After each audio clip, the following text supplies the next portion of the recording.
¿Cuántas cavidades tiene el cuerpo? Cavidades corporales, decía, y me consta porque me han hablado de las pinches cavidades corporales y me parecía tonto, pero ya, están cavidades corporales. ¿Qué? A ver. Ya, bueno, vale, ¿ok? Entonces, básicamente tenemos toda la cavidad que es el tórax y toda la cavidad encefálica, ¿listo? Entonces, el sistema nervioso central es básicamente todo lo que tenemos en la cavidad encefálica y la cavidad medular. La cavidad medular es ese espacio que se ha formado al unirse todas las vértebras, desde la base del cráneo hasta el sacro. Todo eso es una cavidad también, donde tenemos la médula espinal. Y el sistema nervioso central es esencialmente toda la parte del sistema nervioso que está contenido en ese segmento. Llámese entonces periférico a todos los nervios que hemos venido estudiando en anatomía desde el día 0 que empezamos la carrera, ¿ok? Pares craneales, plexos braquiales, lumbares sacros, todo eso es sistema nervioso periférico. El sistema nervioso central es solamente lo que está contenido ahí adentro. Entonces, como sistema nervioso central, vamos a tener una red de información eléctrica que está llevando la información hacia el centro, es decir, aquí te pinchan y la información que corre no se llama dolor, es un pulso eléctrico que va por un tipo especial de células que van a llegar hasta el cerebro para avisar que te está doliendo. Entonces, viene por el sistema periférico, entra al sistema nervioso central y ahí se decide qué es lo que se va a hacer en función al estímulo. Han oído hablar del arco reflejo, ¿verdad? El arco reflejo está diseñado para evitar que te dañes 1 milisegundo más de lo que deberías. O sea, te quemas, quitas la mano y luego recién el cerebro se da cuenta de que te quemaste, ¿ya? Porque viene la información hasta acá, entra a la médula espinal y la información eléctrica es tan intensa, el pulso eléctrico es tan intenso que estimula a las otras células con la respuesta y manda la respuesta a los grupos musculares de aquí y te hace quitar la mano. Mientras tanto, la información del dolor continúa su viaje hacia el cerebro, porque originalmente, ponte, wow, lisito.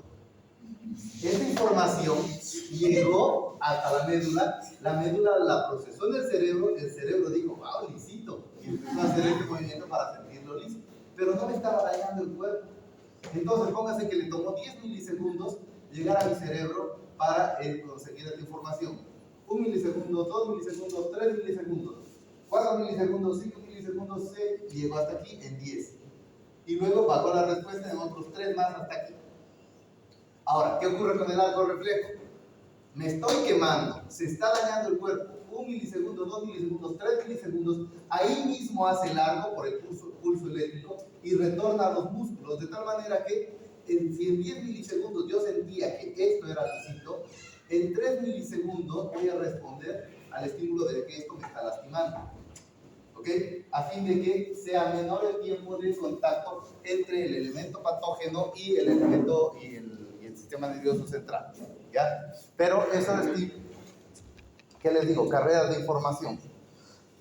Entonces, bajo ese concepto, se van a dar cuenta que tenemos 2 tipos de información que va al sistema nervioso central. O sea, 2 tipos de información vinculadas con el sistema nervioso central. Primer tipo de información, ya hemos visto en pares craneales, la información aferente, viene de afuera. O sea, todo lo que es sensitivo, todo lo que nos contacta con el mundo exterior es información sensitiva y es información que viene de afuera y que tiene que llegar al cerebro para que el cerebro procese con lo que nos estamos exponiendo. Procesa la luz, procesa el sonido, procesa olores, procesa el aire solito, procesa todo, ¿ya? Y como la información viene de afuera, es información aferente.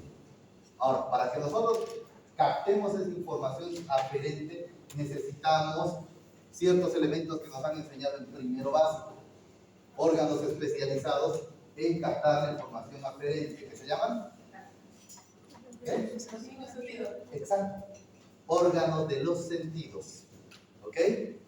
El órgano más extenso, la piel, el tacto, los ojos, el olfato, el oído, todo eso son elementos que captan información desde afuera y la llevan al cerebro. Entonces, esta información llamada aferente es solamente sensitiva. sea, solamente nos ayuda a sentir. Uy.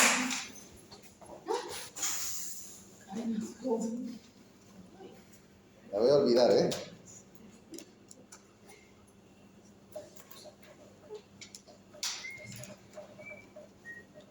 Nena es el dentífrico, así que eliminalo por favor, porque otra vez vamos a estar con las lenguas como la otra vez. Hablando de sensibilidad, hará unas 3 semanas algo comimos,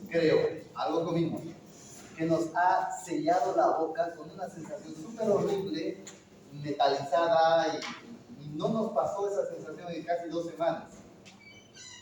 Y le hemos echado la culpa a la harina con la que mi esposa casualmente había hecho fritos ese día, algún tipo de fritura, no estoy seguro, o que el aceite, que había cambiado el aceite. Y otra cosa que noté es que justo también ese día habíamos cambiado de dentífrico. Entonces eliminamos todos los factores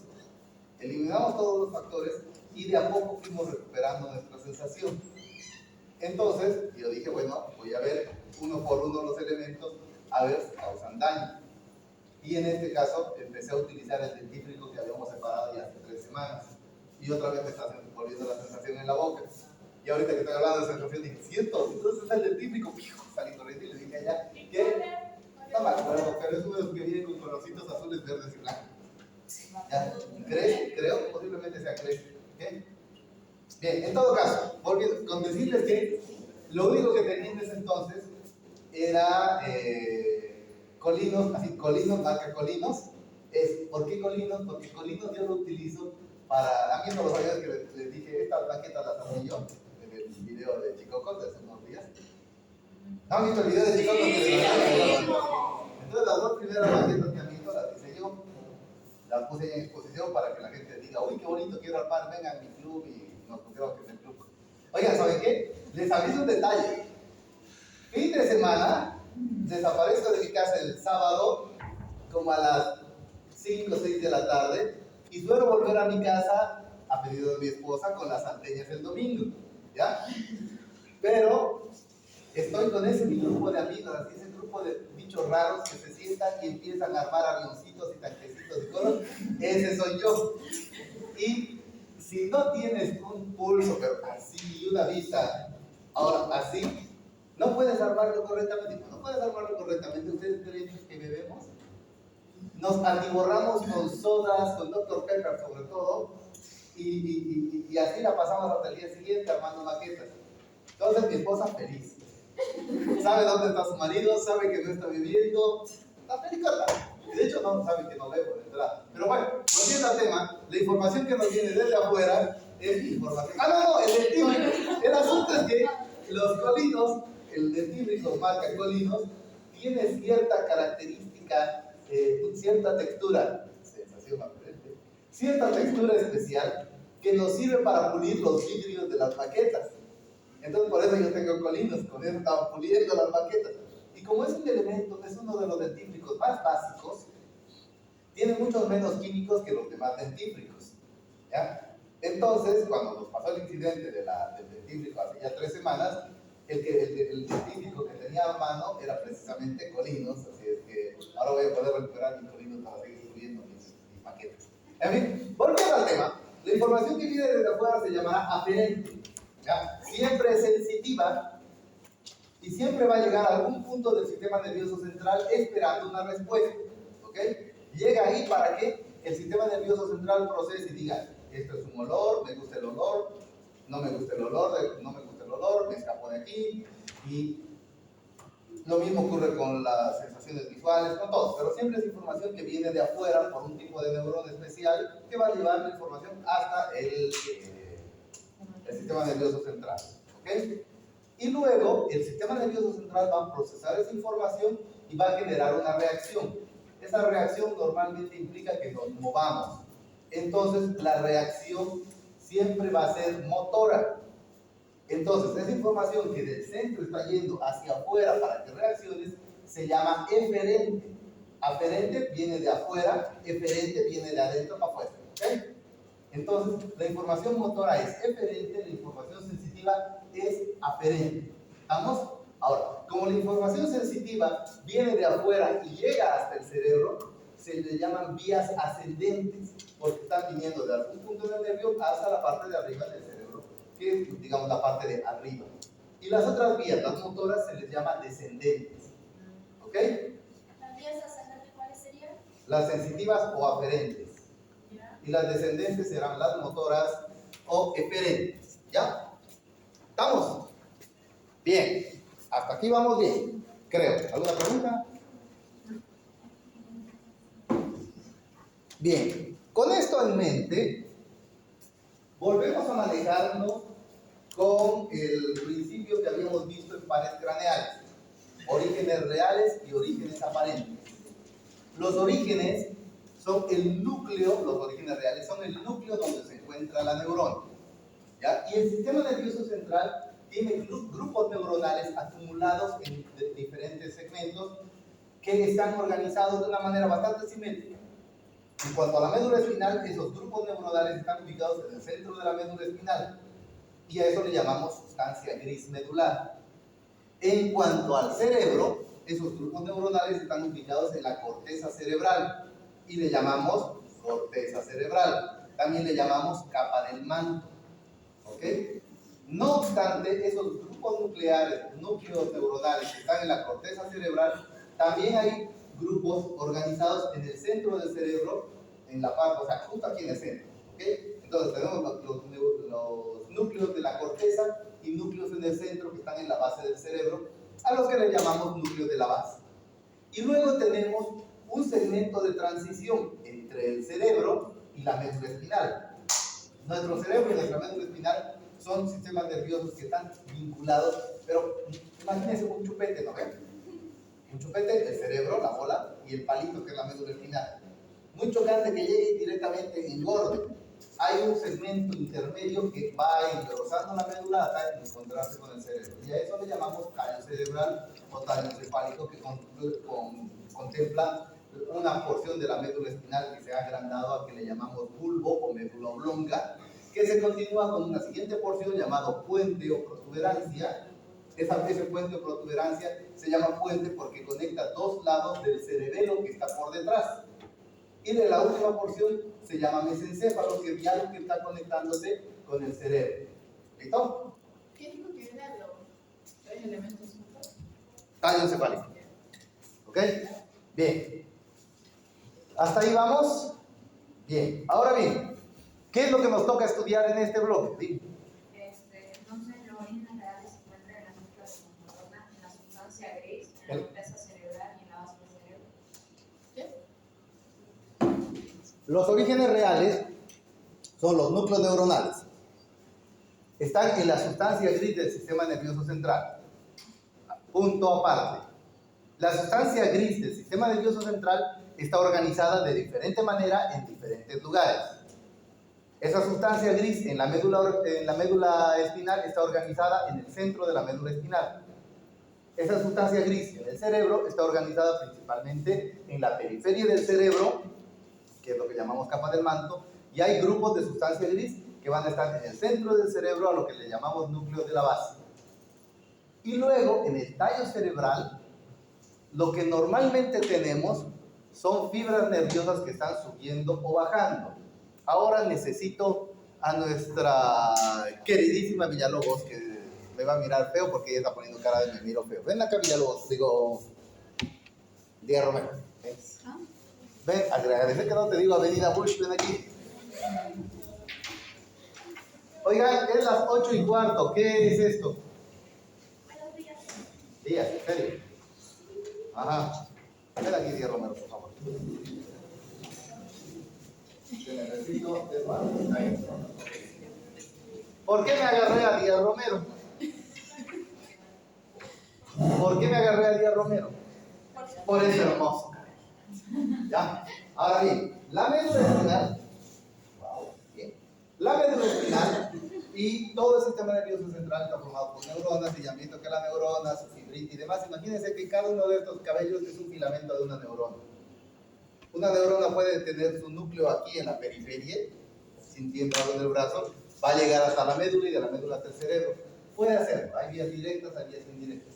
Cada uno de estos puntos donde hay una nueva neurona se llaman estaciones de relevo y pueden haber diferentes en el ambiente. Ah, mira vos, interesante. Se apagó el CPU. No, el CPU no, la tele. ¿Dónde está la tele? Espérame 2 segundos. ¿Qué ha pasado? Nos hemos desconectado de la red encima.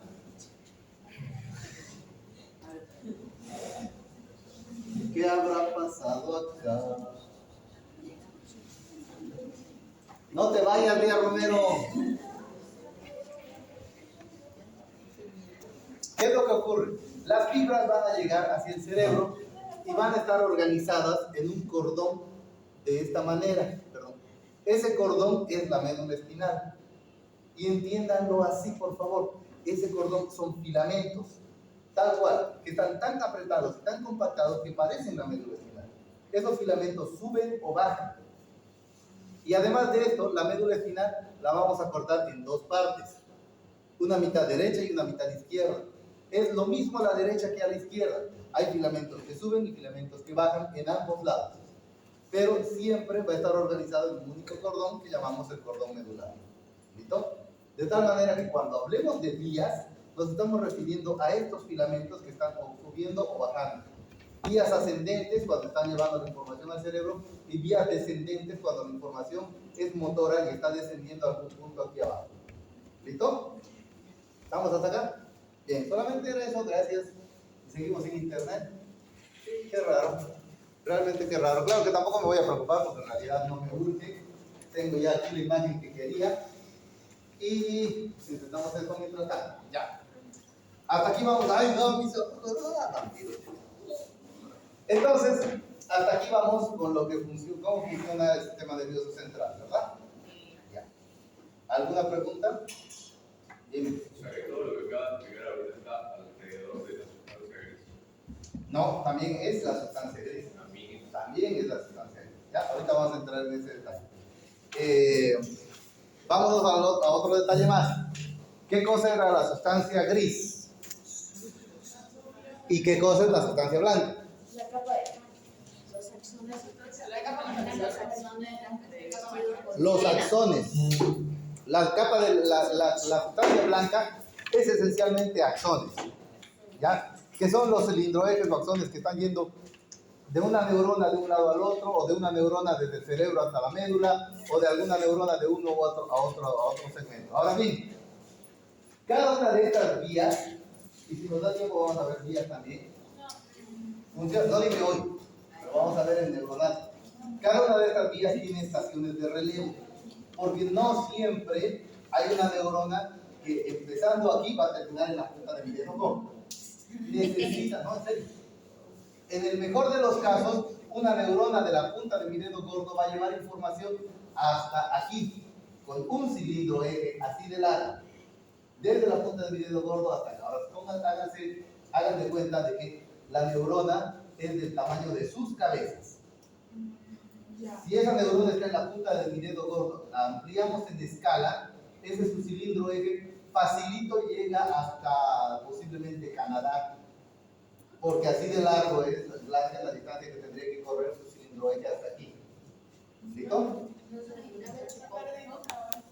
¿Qué implica? La neurona es un organismo microscópico y tiene su pelito, su cilindro eje, que tiene que llegar hasta acá.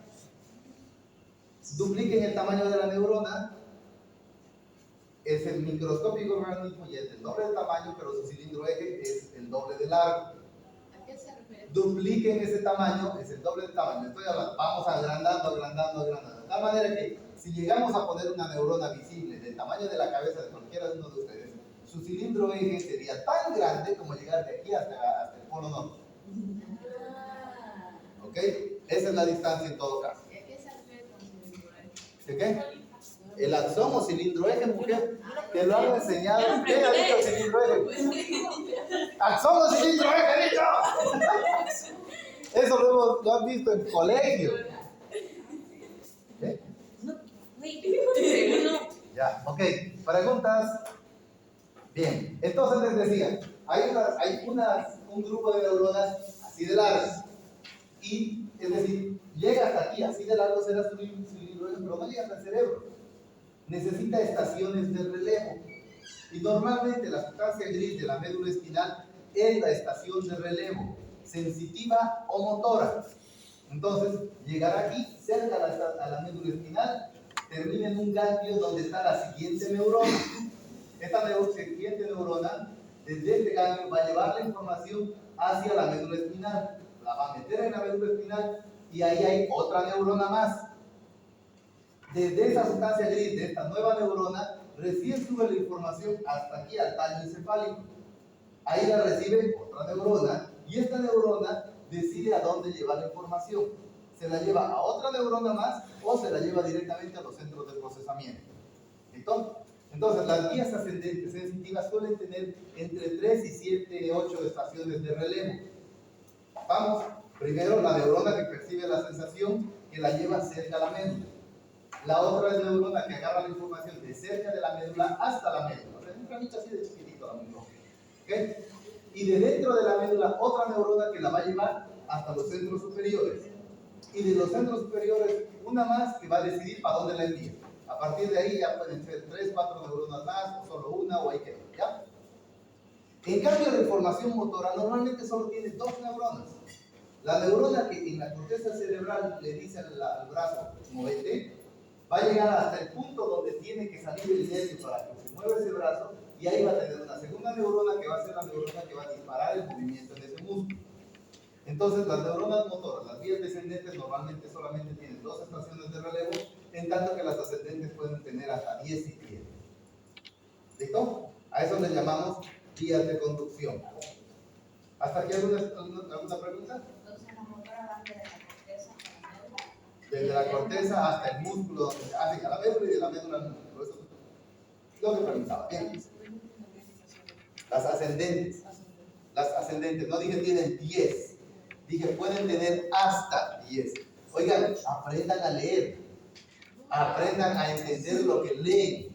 Lo que ocurre es que ustedes van y se compran una moto que dice, qué sé yo, la moto dice hasta en 20 años plazo. Uy, me voy a comprar una moto en 20 años. Llegas al lugar, firmas tu contrato y dices, no, te la voy a dar en 8 años. Pero ahí dice 20. No dice 20, dice hasta en 20. Y eso lo decidimos nosotros, porque no eres un sujeto que tiene suficiente dinero. Entonces te puedes morir, a lo mejor te quedas sin pagar la moto. Yo decido que pagues en 8. No es lo mismo decir 10 estaciones que hasta 10 estaciones. ¿Vamos? Bien, ahora, toda esta información corre por la médula espinal y ahora sí entramos en el tema como tal. Tenemos tiempo de sobra. Y no hay internet. ¿Qué? ¿Cómo estás? Bien, gracias, manda saludos.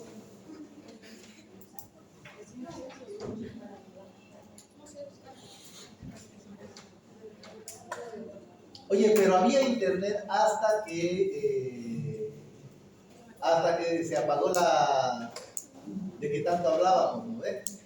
A ver, vamos a tratar de reiniciar la máquina. Si no, voy a ponerme a dibujar. Mientras tanto, en Ciudad Gótica, ¿ya? La médula espinal, damas y caballeros, es lo primero que vamos a estudiar. Es decir, la gente podría decir, empezamos por el cerebro, pero resulta que toda la información que va a llegar al cerebro primero va a llegar por la médula espinal. Entonces empezamos a estudiar la médula espinal. La médula espinal, como hemos visto en Díaz Romero, es un cordón de filamentos. ¿Te vimos la médula? Es un cordón de filamentos que están subiendo o están bajando. ¿Ya? Están tan compactados que parece está tan compactado que no se separan los filamentos fácilmente. De hecho, si agarramos una médula espinal fresquecita y la separamos, sí se van a ir separando en filamentos. Claro que la destrozamos y como que no nos conviene, ¿verdad? Dime. ¿Qué? Sí, espera, todavía no hemos llegado a eso. Es como, ¿para qué sirve la piel de la vaca? Para que no se desparrame lo de adentro. Pues la médula espinal también tiene algo así. Pero luego vamos a ver. ¿Qué? La ventaja de cuando uno es docente es que puede hacer todo eso que ustedes no van a hacer.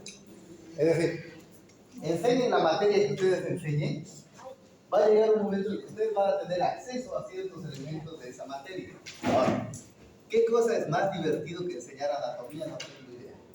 Porque nuestra materia, lo que ustedes están estudiando ahora, está rodeada de un aura de misterio y temor como no hay en otros lados. Ustedes lo miran por la que estudian medicina. Ha estado tocando muertos. Muchas personas en su vida nunca van a ver un muerto. De esas que sí van a ver un muerto, el 90% se va a asustar y va a salir corriendo. De ese 10% que queda, que sí, que no va a salir corriendo, como mucho se va a acercar y lo va a mirar ahí. Pocos son los que le van a poner un dedo al muerto. Ustedes lo han destripado, lo han abierto, le han sacado, lo han, literalmente, pónganse a pensar en términos crudos y hasta de película de terror. Lo han despellejado, porque lo han despellejado, lo han eviscerado, porque lo han eviscerado, y luego lo han descuartizado. Ustedes díganme o no, van a decir, yo he descuartizado un humano. Van a llegar más adelante y a decir, yo descuarticé un humano. ¿Quién les va a decir que no? ¿Ok? Y ustedes se van a dar el gusto de decir, yo descuarticé un humano. Yo puedo decir, yo he descuartizado 40,000 humanos. Soy un, qué sé yo, ya estaría buscado por la CIA o quién sabe, de no ser porque tengo que aclarar que soy docente de anatomía. ¿Verdad? ¿Qué creen? No se cargó el internet. En una escena de crimen donde hay un cuerpo descuartizado, ¿quién sería el principal sospechoso? No, porque también soy forense, así que sabes, no que estaría investigando. Ya, bien, vamos entonces, damas y caballeros, la médula espinal. La médula espinal, oye, en serio esto no corre. Y hemos reiniciado, como dice. Pero ¿y las imágenes que cargan? No, pues que ahora ya no van a cargar. Ya, la médula espinal, muchachos, es básicamente un cordón que en promedio mide más o menos 45 centímetros. Saquen sus cuentas y desde aquí hasta aquí no hay 45 centímetros. Esto es bastante más, 50, 70 tal vez. Lo que ocurre es que el cordón medular, la médula espinal, es la primera parte de nuestro sistema nervioso central en llegar a madurar. Es decir, el sistema nervioso central es lo primero que madura en el cuerpo embrionario. Y ese sistema nervioso central estimula la formación de absolutamente todo lo demás. Entonces, lo primero que tiene que madurar es precisamente el sistema nervioso central. Este sistema nervioso central, como ama, miren, está queriendo cargar. Ojalá cargue. No volví a hacer esto. Y lo volví a conectar. Y se encendió ya. ¿Ven? Bueno. Viva luz. ¿De qué hablaba? Lo primero en llegar a madurar. Sí, es lo primero en llegar a madurar. Y como es lo primero en llegar a madurar, pues ya no necesita crecer. Entonces, la médula creció madurando hasta que el bebé alcanzó cierta medida, pero luego ya no le urgía crecer. Entonces, si bien toda la columna del bebé llegó a crecer hasta aquí más o menos, que es la columna, la médula espinal no necesitó crecer tanto. Entonces, la médula espinal se fue quedando corta. Y en la medida en la que nosotros hemos ido creciendo, la médula espinal se ha ido quedando más todavía. O sea, cuando nacemos nosotros, la médula no llega hasta la última vértebra sacra, llega hasta la lumbar 3 más o menos. Y ya dejó todo el resto del canal medular vacío.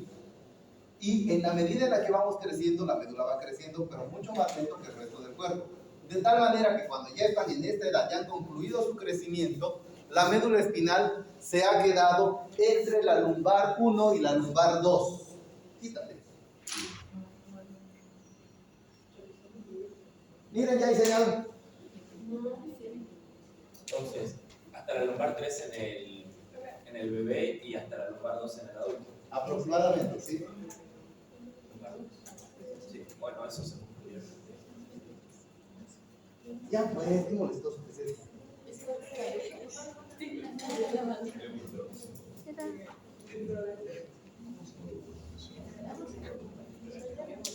Ahora sí, bien. Oiga, ya tenemos señal. ¿Qué tal?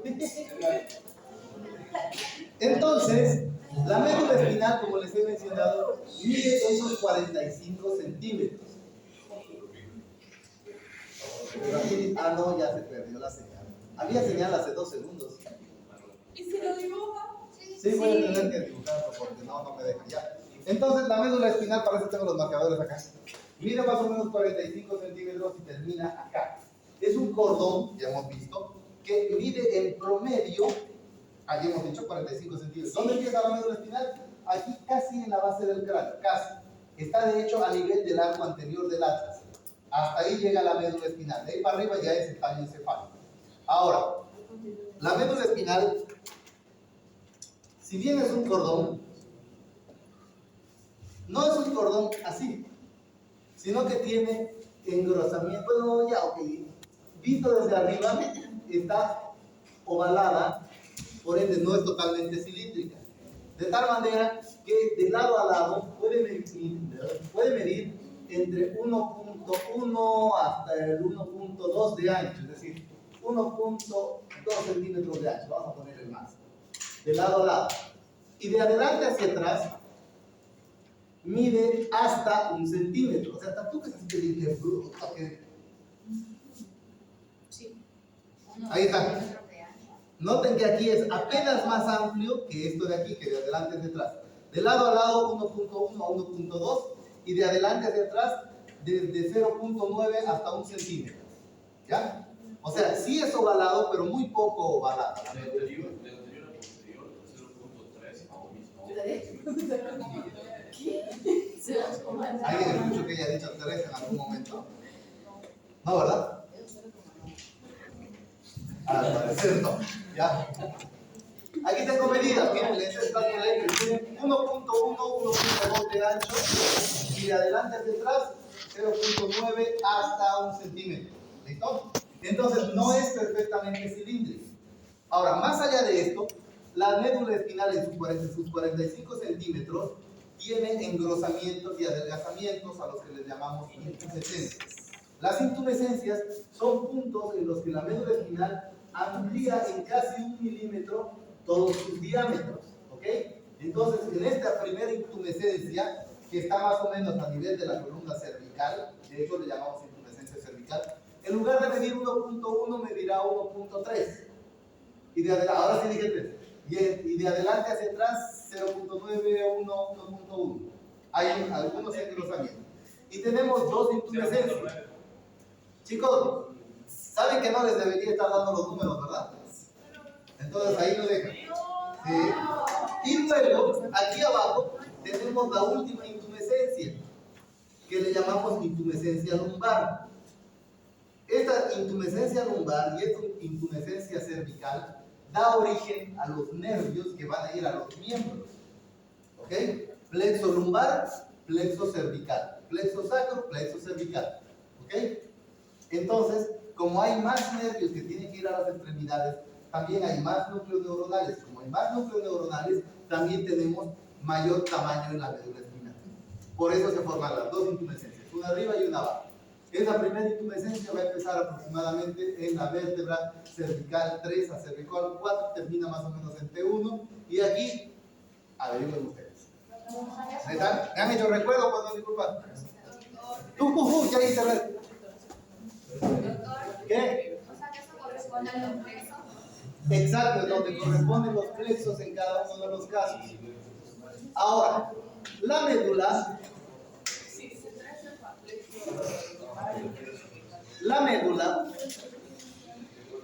va a estar conformada, a ver si me abre esto.